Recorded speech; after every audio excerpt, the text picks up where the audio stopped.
in earlier classes we have completed guarantee of minimum profit to a partner. Okay, so now today we will start a new topic, that is reconstitution of a partnership firm, and under this we will be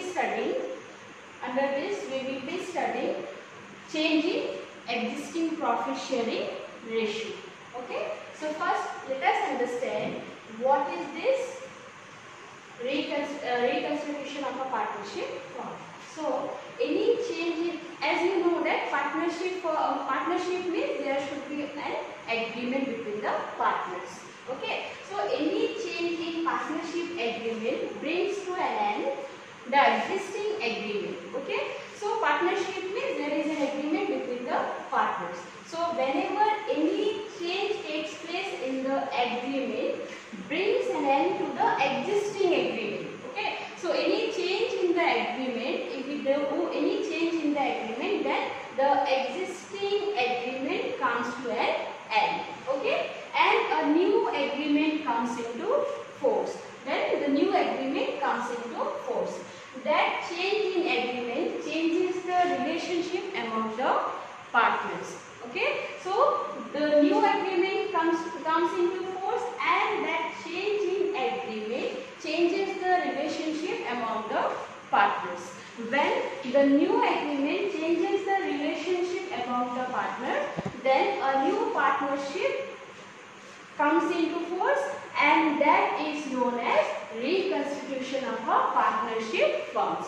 Means due to the new agreement, when there will be change in the relationship among the partners, then the new partnership is known as reconstitution of a partnership firm.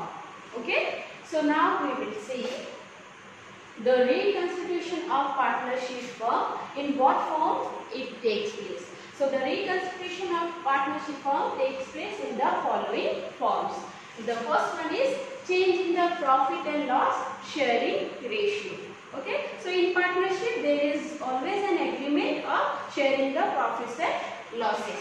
So there will be change in profit and loss sharing ratio of the existing partners. Okay, then there may be admission of a new partner, then there may be retirement of an existing partner, there may be death of a partner, and there may be amalgamation of two partnership firms.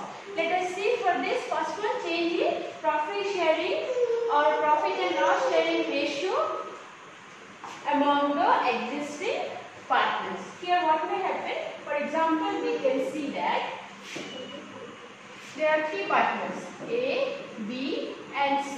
Okay, and their profit sharing ratio was 3:2:1, and according to the new agreement their profit sharing ratio changes to 5:3:2. Okay, so when previously A, B, C were partners and their profit sharing ratio was 3:2:1, and now they have changed the agreement and they have decided that from the next year onwards their profit sharing ratio will be 5:3:2. So this is what change in the profit sharing ratio of existing partners. Okay, next admission of a new partner. It means we can say that X and Y were partners and their profit sharing ratio is 4:3. Okay, so there is a partnership firm where X and Y are partners and their profit sharing ratio is 4:3. Now what happened? They have decided to admit one new partner, that is A. They have decided to admit a new partner, that is A, for 1/5 share in the partnership. Okay, so in that case now their profit sharing ratio changes and it will be like X, Y and A, the profit sharing ratio is 4:3:1. So this is what a new partner is admitted in the partnership firm. That's why as per the admission of a new partner their profit sharing ratio changes. Next, retirement of an existing partner means there were three partners and one of the partners decided to retire from the partnership firm.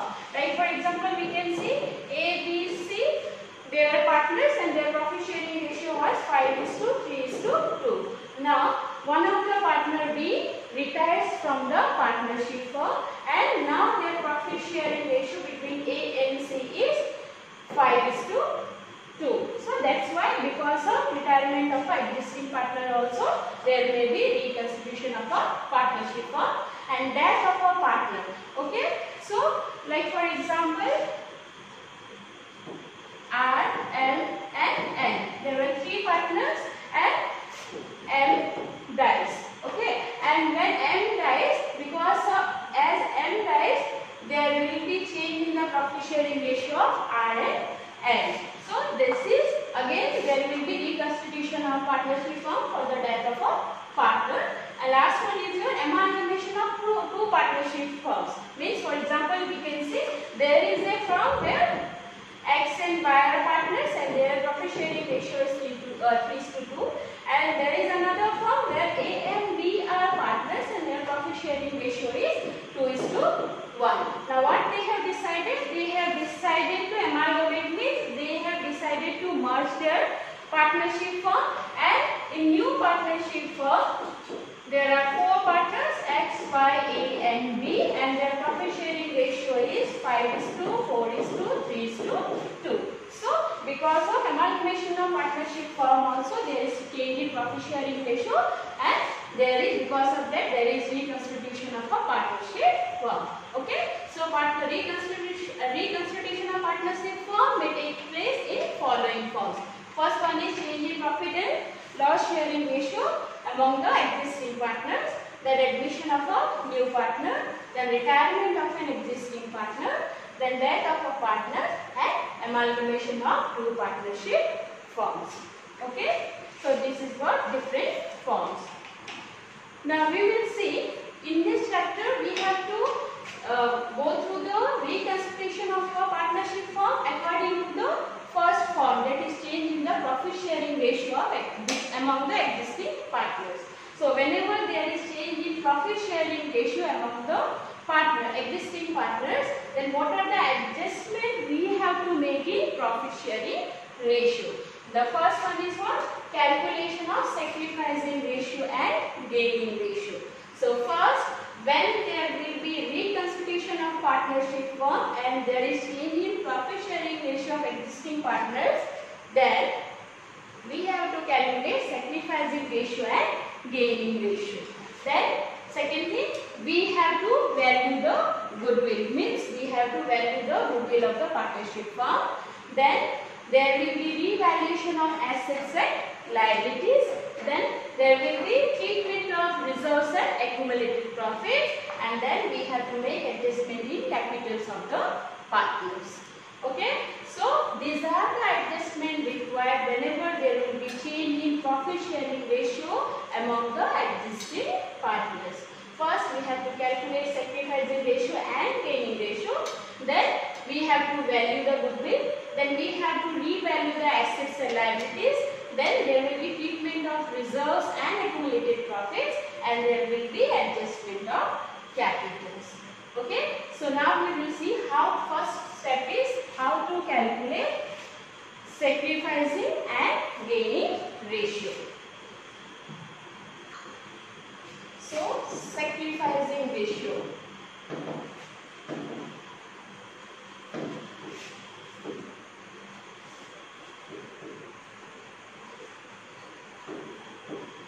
Sacrificing ratio will be calculated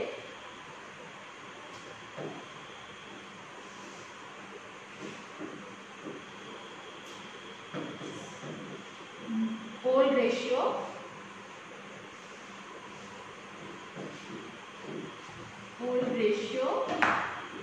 minus new ratio. Then how to calculate gaining ratio?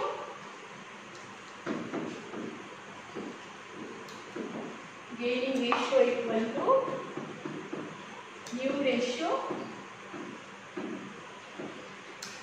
minus old ratio. So first we should know how to calculate the sacrificing and gaining ratio. So how to calculate the sacrificing ratio? sacrificing ratio will be calculated by old ratio. We have to take the old ratio, then we have to deduct the new ratio from the old ratio. And gaining ratio, how we have to calculate? New ratio minus old ratio. Here one more way you can understand. As we see, sacrificing ratio is equal to old ratio minus new ratio. And when we are calculating sacrificing ratio, and here when the answer comes in negative, in that case that will be your gaining ratio. Means sacrificing ratio formula only you can follow, that is sacrificing ratio is equal to old ratio minus new ratio. When the answer comes in positive, that will be your sacrificing ratio, and when the answer comes in negative, then that will be your gaining ratio. If that way you are not able to do, in that case sacrificing ratio is always old ratio minus new ratio,